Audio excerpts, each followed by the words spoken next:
it's a great honor and responsibility to chair a session where two of key figures and leaders in mental health rehabilitation system in Israel will speak. For both of them, the biblical saying of Na'aseh v'nishma, we shall do, we shall act, and we shall hear applies. And it shows that already in the biblical time, they knew that the intertwining of theory and practice is essential. In fact, the common commentary is that there is no order between them. While we act, we should learn and study the theory, and while we do the theory, we should continue to do the acting. I think this is what we are doing these days. And the first, so the order is not important. The first one who goes is Professor Uri Aviram talk. You all know him, but still, for those who should be reminded, he is a Zina Harman Professor Emeritus of Social Work at the Hebrew University, and for the last 2 years chairs the Israel National Council for Rehabilitation in the community of persons with mental disabilities. He headed the schools of social sciences in Tau and UG, which is abbreviations for Tel Aviv and Hebrew University in Jerusalem, and also held positions in several respectable universities abroad. His studies include mental health policy and services research, social policy, law and psychiatry, and community rehabilitations of the people with mental health. Published books and articles in many important journals in US, Israel, and other countries. Professor Aviram, please. On the 11th of July, the year 2000, the Knesset of Israel, Israeli parliament for those of us who do not know the name, approved the rehabilitation in the community of persons with mental disability law. 10 years later, about 16,000 persons receive rehabilitation services in the community from more than 550 programs operating throughout the country. Since the implementation of this law was first budgeted in 2001, the government budget allocated for mental health rehabilitation services in the community increased by constant money, constant prices, more than 8-fold. You can see that in the slides that you see, and it reached about $125 million, it depending on the value of the dollar. Maybe it had fallen further down, so I don't know, maybe it's more, but because the budget here in shekels, but compared to a minute allocation of $10 million in the earlier part of before the rehabilitation law was enacted. Furthermore, the proportion of rehabilitation services is now, and you can see it in the slide, 25% of the total mental health budget, compared to the 4 or less than even 4% in the beginning of the decade. This budget allowed a dramatic change in the extent and variety of community services provided for persons suffering for mental disabilities. And in just 1 decade, the number of persons receiving such services multiplied by a factor of 4. You can see the increase on this slide of the number of people who receive these services. The mental health, the rehabilitation law is one of the most important social laws enacted in Israel, and we have already said that, representing progressive approaches to the treatment and care of persons with mental disabilities. The implementation of this law, defined as the rehabilitation reform, as we call it here, has been one of the major factors in bringing about important changes in the structure and processes of mental health services in this country, and contributing to the country's effort to shift the locus of treatment and care from mental institutions to the community. One of these changes is the dramatic decline in the number of psychiatric beds in the country. Since the enactment of this law, the rate of psychiatric beds in this country declined by 50%. The slide here shows that what happened just in one decade. Not surprisingly, during the same period, the changes were also reflected in a significant reduction in the number of inpatient days in psychiatric hospitals. And you can see the decline of inpatient days from the year 1999, before the law was enacted, was over 2 million days in psychiatric hospitals, declined by almost 1 million days in the year 2009. In this presentation, I would like to describe the principles of the law and its innovative approach in the treatment and care of mentally disabled persons, to review important changes that have occurred in the mental health services system in Israel since the enactment of the law, and to assess opportunities of the law that were created and its potential contributions toward a comprehensive mental health reform, as well as challenges and risks facing the system as the rehabilitation reform enters its second decade. This is the outline. I'm not going to go in details. I'll talk according to this outline.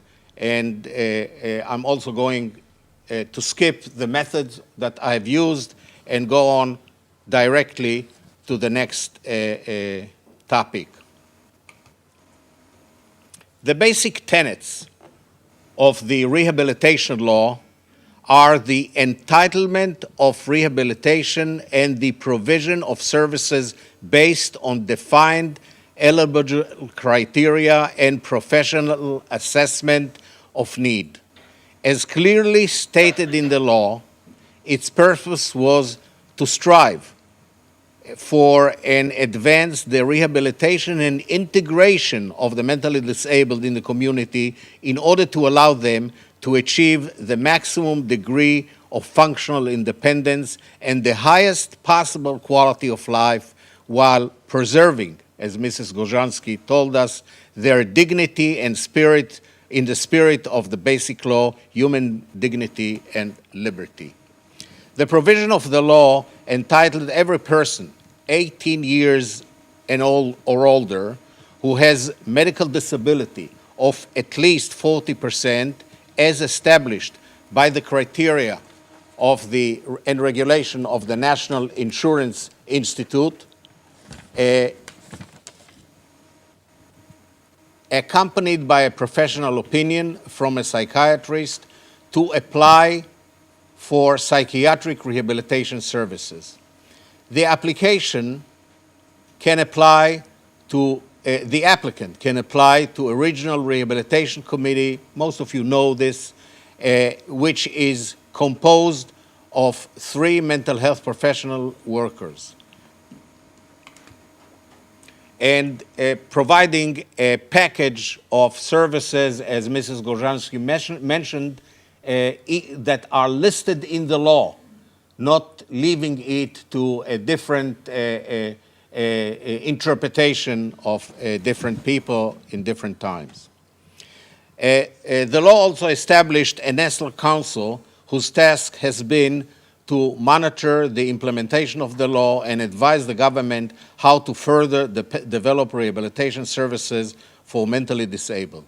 Another feature of the law is the clause, and I emphasize this, requiring the executive branch to seek the approval of the legislature for any change in the package of services the government may want to introduce.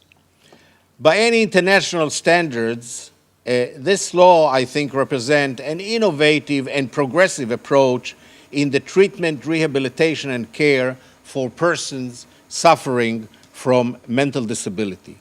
It reflects societal commitment to offer persons with serious mental illness rehabilitation services which can help improve the quality of life and facilitate their recovery process.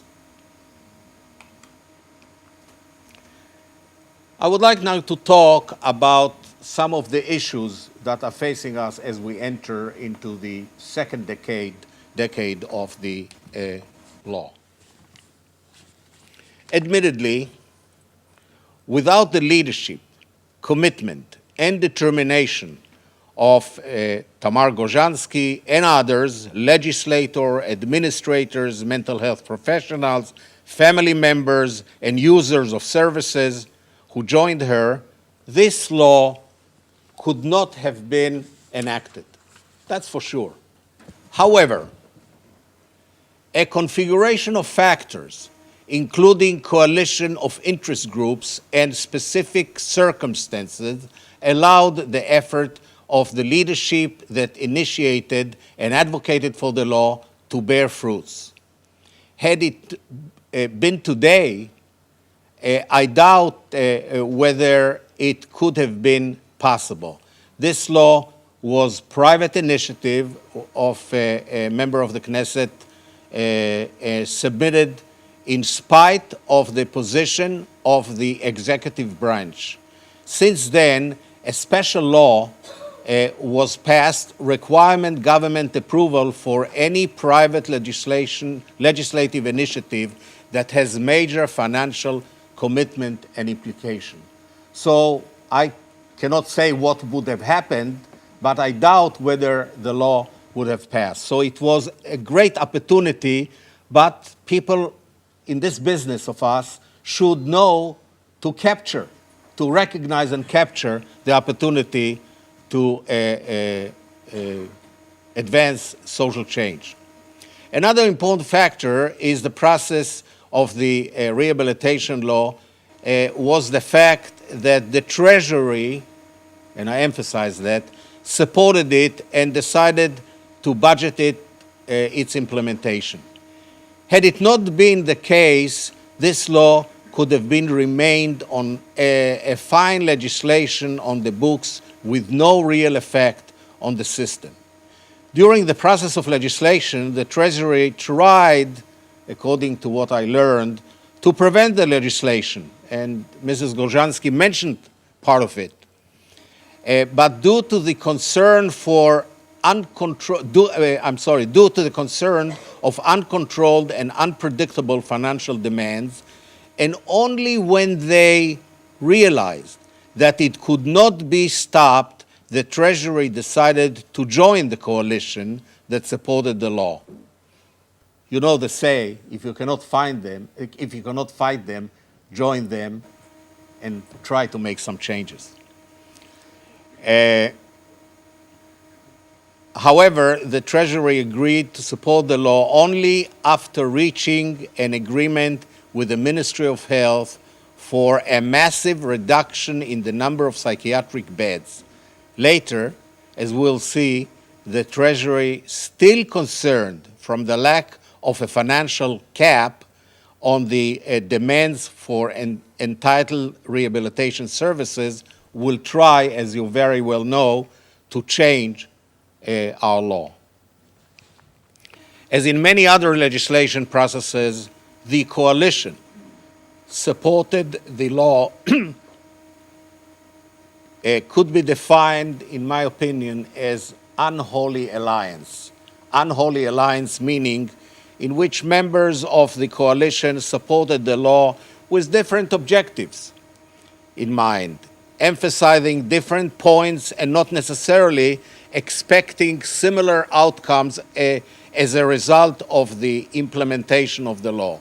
Whereas no doubt some wanted to improve services to better the rights and quality of life of mentally disabled persons, there were others that put an emphasis on reducing the use of inpatient psychiatric beds, decreasing the number of state employees, and saving state expenditures. Anyone who is in policy business knows such emphasis in the system.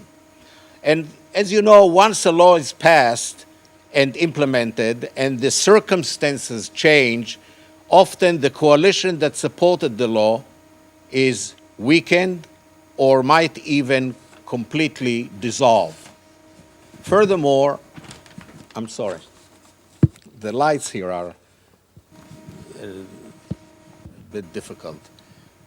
Fortunately, in the case of the rehabilitation law, several members of the original coalition continued to be firm supporters of the law. However, some have changed their priorities. As mentioned earlier, the Treasury, the Ministry of Finance, concerned to lose control over the expenditures due to services demand from entitled persons, has been trying to change the law and limit the law. The Treasury conditioned its support of the present mental health reform, which is suggested in the Knesset, transferring the responsibility for providing mental health inpatient and ambulatory services to the healthcare providing organization, added what is called, I think, in the United States, a rider to the legislation, limiting or changing the rehabilitation law. The Treasury, Ministry of Finance, changed position is just one example of dwindling support for the rehabilitation reform among some who had earlier supported the law. There are other interest groups that might have changed their positions, and due to the short of time, I'm not going to mention them, but all of us who are working in this area should be aware that those who once supported us, their support is not assured along the way, and we should make an effort to maintain and strengthen this coalition, political coalition and public coalition that supports the law. I would like to move on to talk about the other subject that we should all be concerned. The maturation of services system and needed organizational adaptation. As a rehabilitation service system enters its second decade, it must undergo organizational change. The first generation of leaders who had to implement the law and to develop the law, the new service system, had to be creative, innovative, move fast, and at times not having a tradition and any previous organizational arrangement, even to cut corners in order to survive and not to fail. What was once a small neighborhood grocery stores, mom and pop's grocery store, has changed and has become a nationwide supermarket chain. And it requires a different approach, a different regulation, a different administrative arrangement.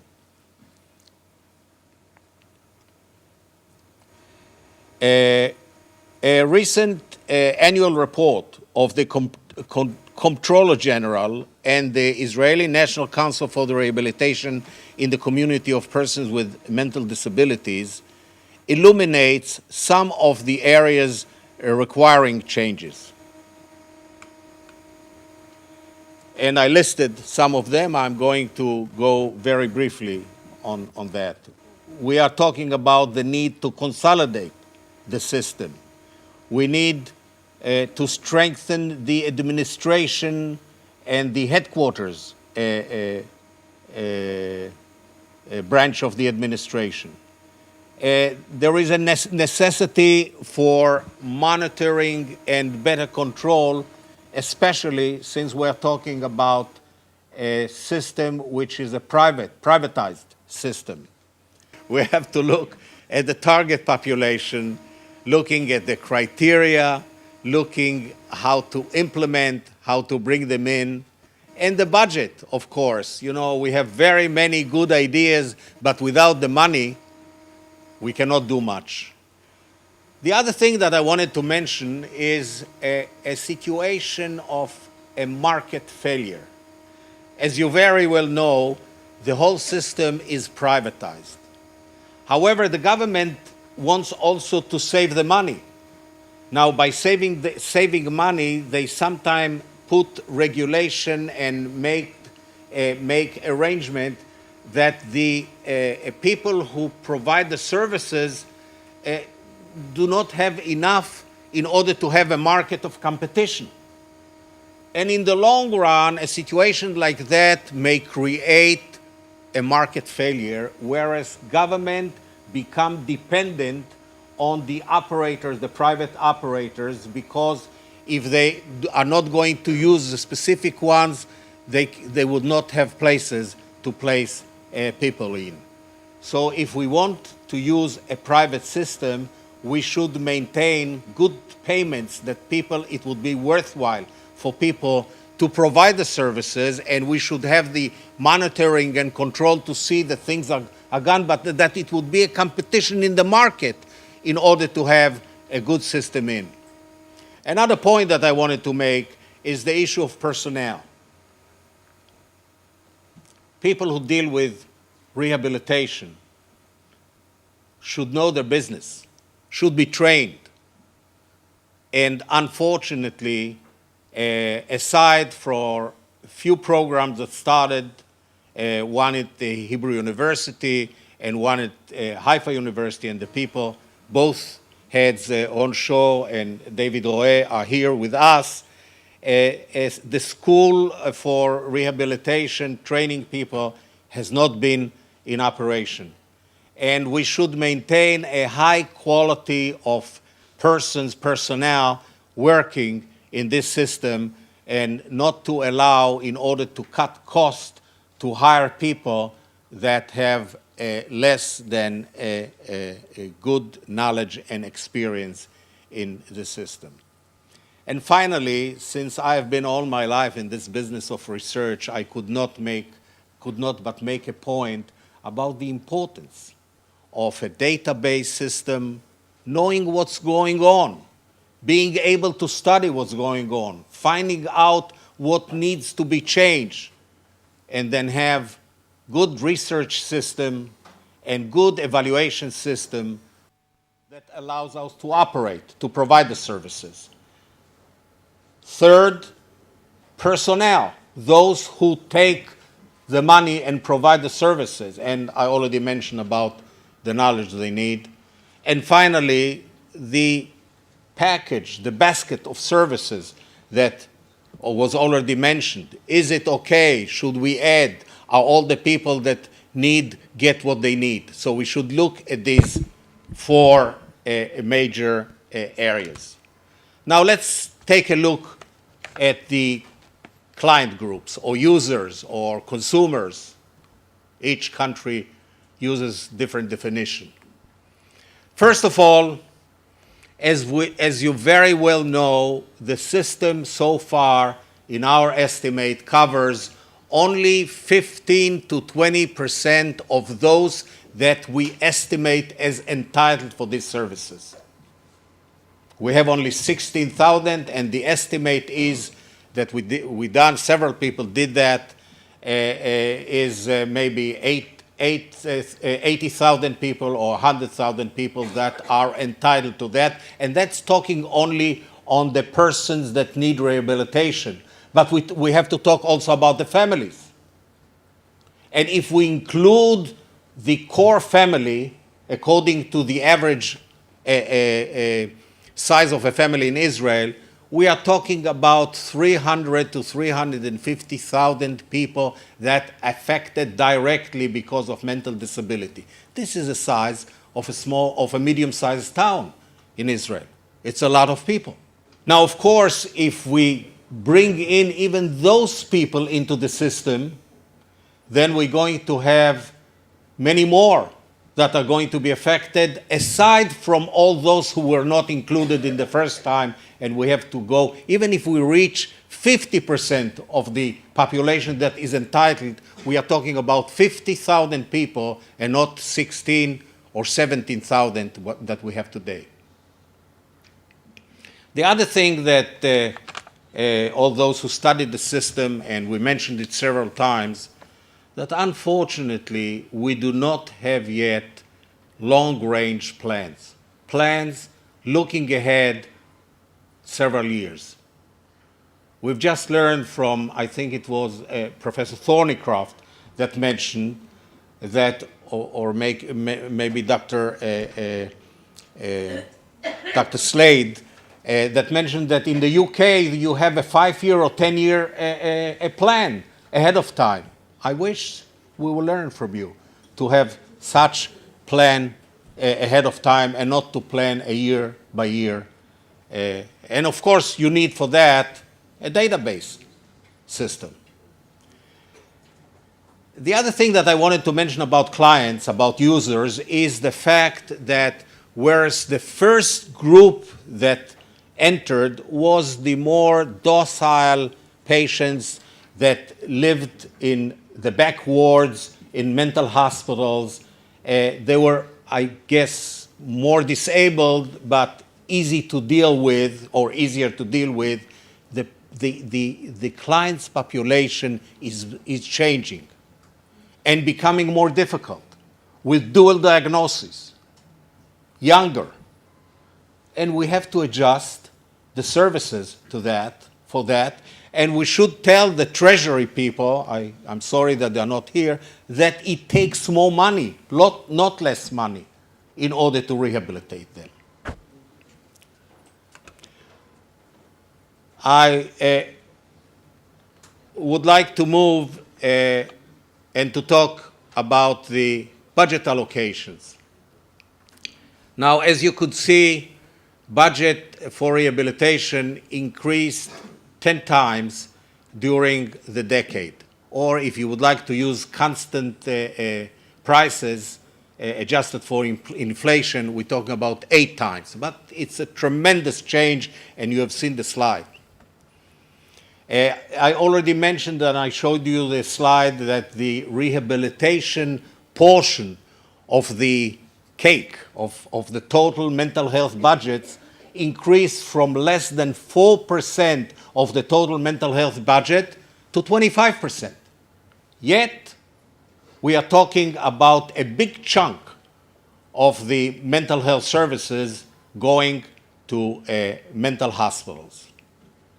And as you can see on the slide, I wrote 1, no decrease in government hospitals' budgets. In fact, the budget for, and I think I have a slide to show you, or you have a slide in the booklet that you got, the government budget for mental hospitals remained the same. Maybe this is one of the reasons why the director of mental hospitals were not resistant to change, because they consider this rehabilitation money as new money that was poured into the system. The other thing is, all those of you who are in the business of mental health know that you cannot really save lots of money if you do not close mental hospitals. And there was a plan here, I think Eli Shamir and I talked about that, to close one of the hospitals, but it didn't work out because of opposition to that. And I'm not against good inpatient services. We must them, we need them, it is important. But we don't need so many hospitals, and we should move these acute departments into general hospitals in the community. The other point that I wanted to point out to you is the fact that the budget for mental health clinics in the community declined. I reviewed the budgets, and I think in a period of 10 years, it declined by 40%. The reason for that was that here just on January 1st, as everybody say, January 1st, I don't know which year, we're going to have the mental health reform, so everything would change, so why invest in ambulatory services? But if ambulatory services are not operating well and are not financed well, then our rehabilitation services is going to suffer or collapse, as a matter of fact. And the inpatient services also will increase. We are talking about, I don't have the word in English, kelim shluvim. Anyone? Every component of the system is connected or dependent or interdependent on the other components. Pardon me? Intertwining systems. Intertwining system. Thank you, Eli. Thank you very much. So these are concerns that I have regarding the budget, and as you could see, it is not just the direct budget which is provided for rehabilitation services. We are not secluded and should not be secluded from the rest of mental health services. We are very much dependent on their operation, on their functioning well. Now you could see what I mentioned before, the budgets. You could see in the blue how the budget for rehabilitation increased every year during the decade.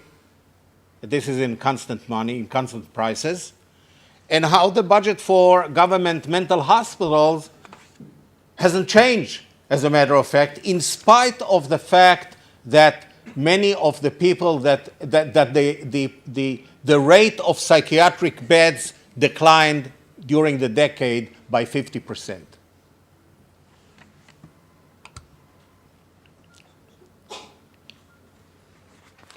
Now, I would like to mention another thing about budget. Budget should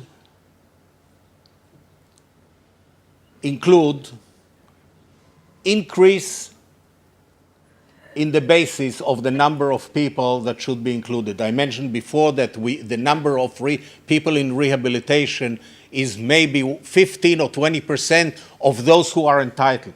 So every year we have to increase, and there was some idea, I don't know what was the basis for that, that every year 1,200 people should be added to the baseline.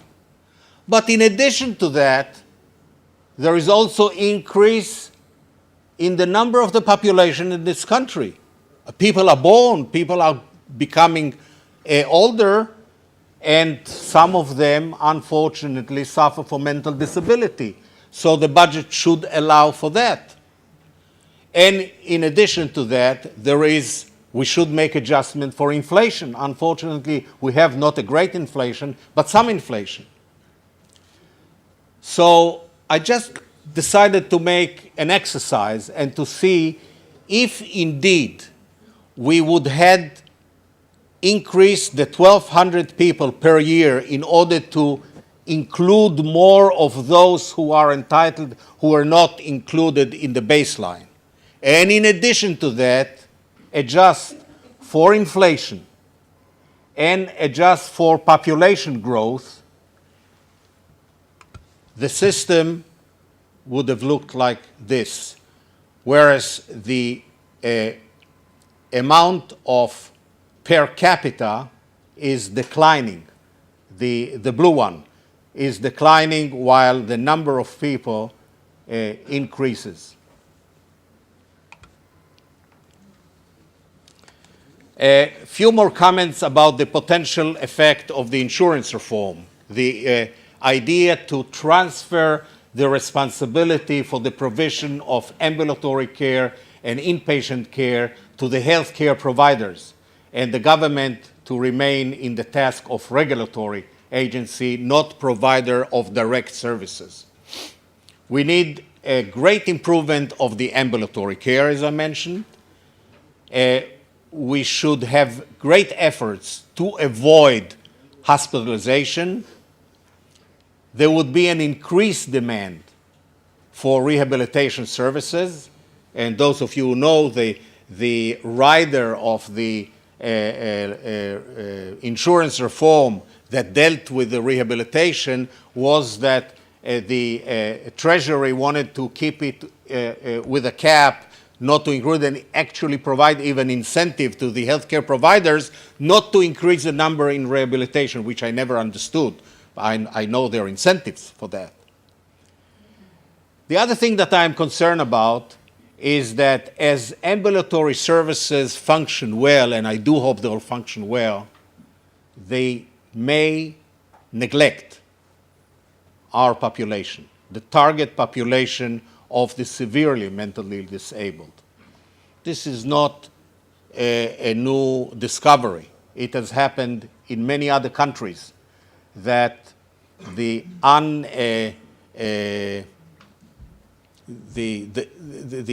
ambulatory services prefer to work with, how would I say, the nice, clean-cut neurotic patients, and not with the severely one, and they should. And then the other concern that I have is the leakage of mental health money to other medical specialists. You know very well that when we have to compete for money, for budget, with other specialties, surgery, orthopedics, gynecology, oncology, and psychiatry and mental health, you know very well that in the politics of medicine, who wins? So in my opinion, mental health services, at least in the beginning of these changes, at least in the beginning of the insurance reform, should be, as we say in Hebrew, colored, preserved, earmarked just for this, and not let the medical services free hand to make their own priorities according to different interests. Well, I'm going to skip the personnel. I already mentioned a few things about that.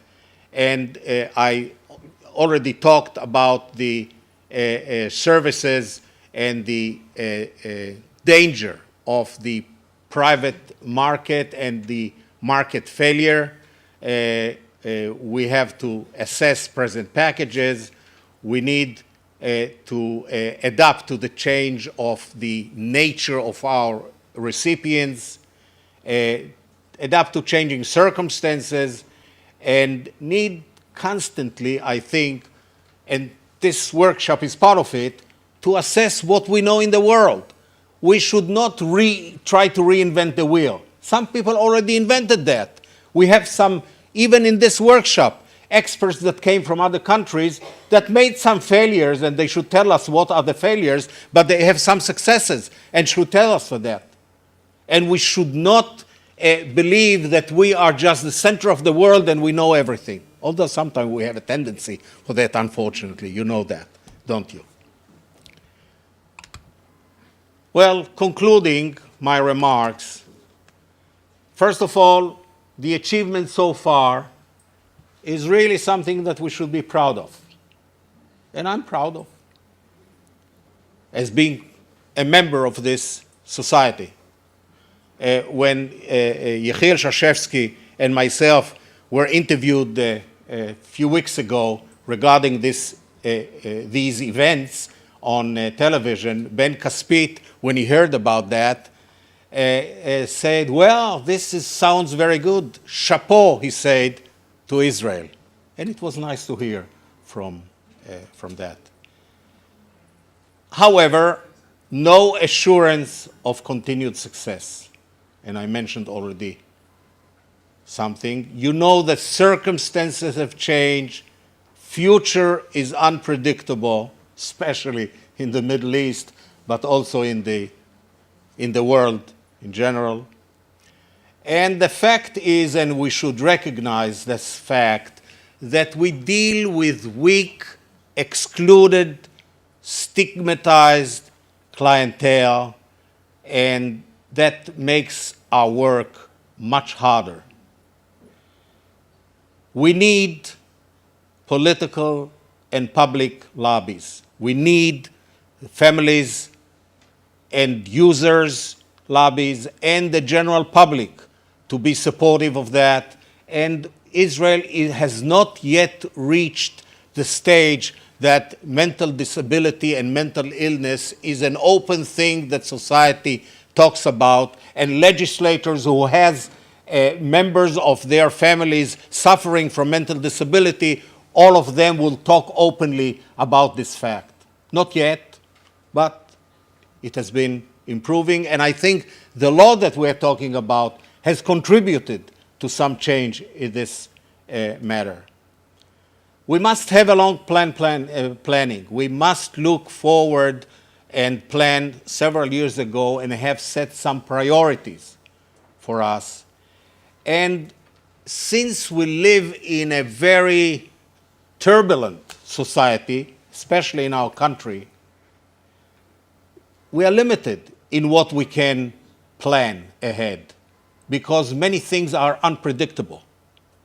So in order to do that, we need to create a flexible organization that would be able to adapt itself to the changes and circumstances and adjust very fast. Thank you very much for your attention.